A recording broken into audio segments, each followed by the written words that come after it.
런던의 세계적인 박물관들이 왜 공짜일까요? 오늘 이 정말 궁금한 질문, 그 답을 한번 같이 파헤쳐볼까 합니다. 한번 상상해보세요. 인류 역사의 비밀을 품고 있는 로제타 스톤, 책에서만 보던 반고흐의 그림, 그리고 아이들이라면 누구나 열광하는 거대한 공룡뼈를 보는데 돈을 한 푼도 안 낸다. 이거 정말 엄청난 거 아닌가요? 네, 이게 그냥 상상이 아니고요. 진짜 현실이라는 거죠. 런던에선 이 모든 게 가능합니다. 자, 그럼 지금부터 어떻게 이런 놀라운 일이 가능한 건지 그 비밀을 하나씩 까보겠습니다. 자, 그럼 가장 현실적인 질문부터 시작해볼까요?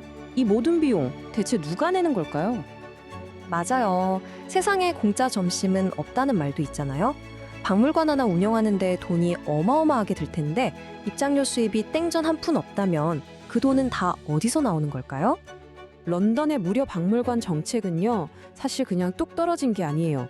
크게 4개의 단단한 기둥이 받치고 있다고 생각하시면 됩니다. 바로 문화는 누구나 누려야 한다는 믿음, 이걸 뒷받침하는 정부 정책, 그리고 관광 같은 경제적인 계산, 마지막으로 아주 뿌리 깊은 역사적 전통까지 이 4가지가 정말 절묘하게 맞물려서 돌아가고 있는 거죠. 자, 이 차트를 보시면요. 돈이 어디서 오는지 한눈에 딱 들어오죠. 우리가 문 앞에서 직접 돈을 내진 않지만 사실은 다른 방식으로 그 비용을 내고 있는 셈이에요. 가장 큰 부분은 바로 정부, 그러니까 우리 세금으로 운영비가 충당되고요. 또 방문객들이 자발적으로 내는 기부금도 무시 못하고요. 그리고 기념품 가게나 카페 아니면 돈을 내고 보는 특별 전시 같은 상업 활동으로 나머지 빈틈을 메우는 그런 구조인 겁니다. 자, 지금까지는 어떻게 이 무료 정책이 가능한지 돈 문제를 좀 들여다봤는데요. 이제부터는 더 근본적인 질문으로 들어가 볼게요. 바로 왜입니다. 도대체 왜 이런 정책을 시작하게 된 걸까요? 그 시작점에는요, 아주 강력하고 멋진 철학이 하나 자리 잡고 있습니다. 바로 이 문장입니다. 지식과 문화는 공공의 재산이다. 이게 바로 모든 것의 핵심이에요. 19세기에 나온 생각인데요. 그러니까 지식이나 예술 같은 건 돈 있는 사람들만 즐기는 게 아니라 사회 구성원이라면 누구나 당연히 누려야 할 공공재라는 거죠. 정말 대단한 생각 아니에요? 이 타임라인을 보시면 이 철학이 그냥 하루아침에 짠 하고 나온 게 아니란 걸 알 수 있어요. 18세기 대형박물관이 처음 문을 열 때부터 대중을 위해 라는 씨앗이 뿌려졌고요. 그러다 19세기 중반에 상설 전시를 완전히 공짜로 풀면서 이게 완전히 자리를 잡게 된 거죠. 그리고 지금까지 런던의 어떤 자부심 같은 그런 전통으로 쭉 이어져 오고 있는 겁니다. 근데 여기서 진짜 재밌는 건요, 이 정책이 그냥 좋은 게 좋은 거지 하고 나온 게 아니라는 점이에요. 당시 시대 상황이랑 아주 밀접한 관련이 있거든요. 19세기 산업혁명이 터지면서 도시에 갑자기 노동자들이 엄청나게 몰려들었잖아요. 그러면서 빈부격차가 어마어마해지고 사회 문제가 막 터져 나왔어요. 그때 이 사람들에게 지식과 문화를 접할 기회를 주면 교육을 통해서 사회가 더 나아지고 안정될 수 있겠다. 이런 일종의 사회 개혁적인 믿음이 이 정책의 배경에 깔려 있었던 거죠. 하지만 이렇게 멋진 무료 정책이라고 해서 장점만 있는 건 아니겠죠? 당연히 그늘도 있습니다. 지금부터는 이 무료 모델이 가진 어떤 어려움, 그 현실적인 문제들을 좀 균형 있게 짚어보겠습니다. 무료 정책의 어두운 면은 크게 3가지로 볼 수 있어요. 첫째, 수입이 너무 불안정해요. 입장료가 없으니까 정부 예산이나 기부금에 목을 맬 수밖에 없죠. 나라 경제가 휘청하면 박물관도 같이 휘청하는 거예요. 둘째, 공짜라는 말이 가진 힘이 너무 세서 사람이 너무 많이 와요. 그러다 보니 정작 조용히 작품을 감상하기는 힘들어지는 거죠.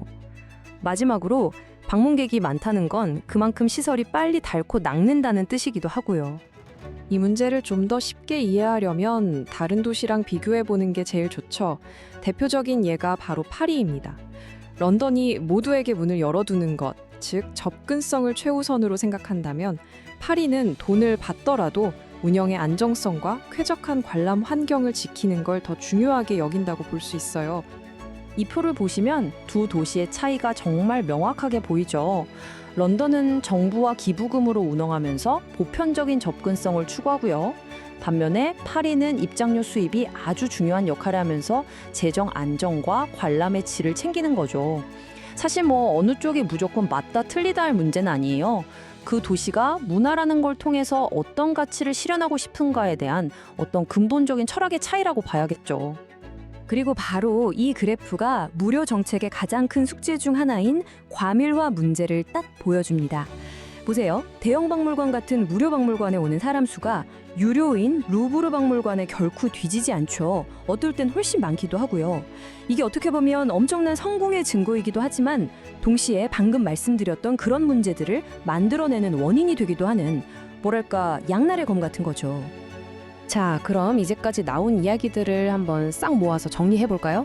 이 무료 정책이 어떻게 그냥 하나의 제도를 넘어서 런던이라는 도시의 정체성을 만드는 핵심 설계도가 되었는지 한번 살펴보겠습니다. 이 흐름을 보시면 이 시스템이 어떻게 스스로를 계속 굴러가게 만드는지 알 수 있어요. 일단 무료니까 사람들이 엄청나게 몰려들죠. 그럼 그 많은 사람들 중에서 일부는 기부를 하거나 기념품을 사겠죠. 그게 재정의 보탬이 되고요. 이렇게 박물관이 북적북적하니까 런던은 문화의 수도라는 이미지가 더 강해지고 그 이미지가 또 전 세계 관광객들을 끌어모으는 거예요. 이런 경제적인 효과가 있으니까 정부도 계속 돈을 지원해줄 명분이 생기는 거고요. 이런 선순환 구조인 셈입니다. 그러니까 결론은 이겁니다. 런던의 박물관 무료 정책은 그냥 옛날부터 해오던 오래된 관습 그 이상이라는 거죠. 우리 도시는 문화적 접근성을 가장 중요한 가치로 삼겠다는 아주 분명하고 전략적인 선택인 겁니다. 오늘 이야기 마무리는 여러분께 질문 하나를 던지면서 할까 합니다. 만약에 우리가 사는 이 도시의 가장 위대한 문화유산들이 박물관이나 미술관이 모두에게 언제나 완전히 무료로 개방된다면 어떨까요? 우리 동네, 우리 사회는 어떻게 달라질까요? 한 번쯤 생각해 볼 만한 질문 아닐까요?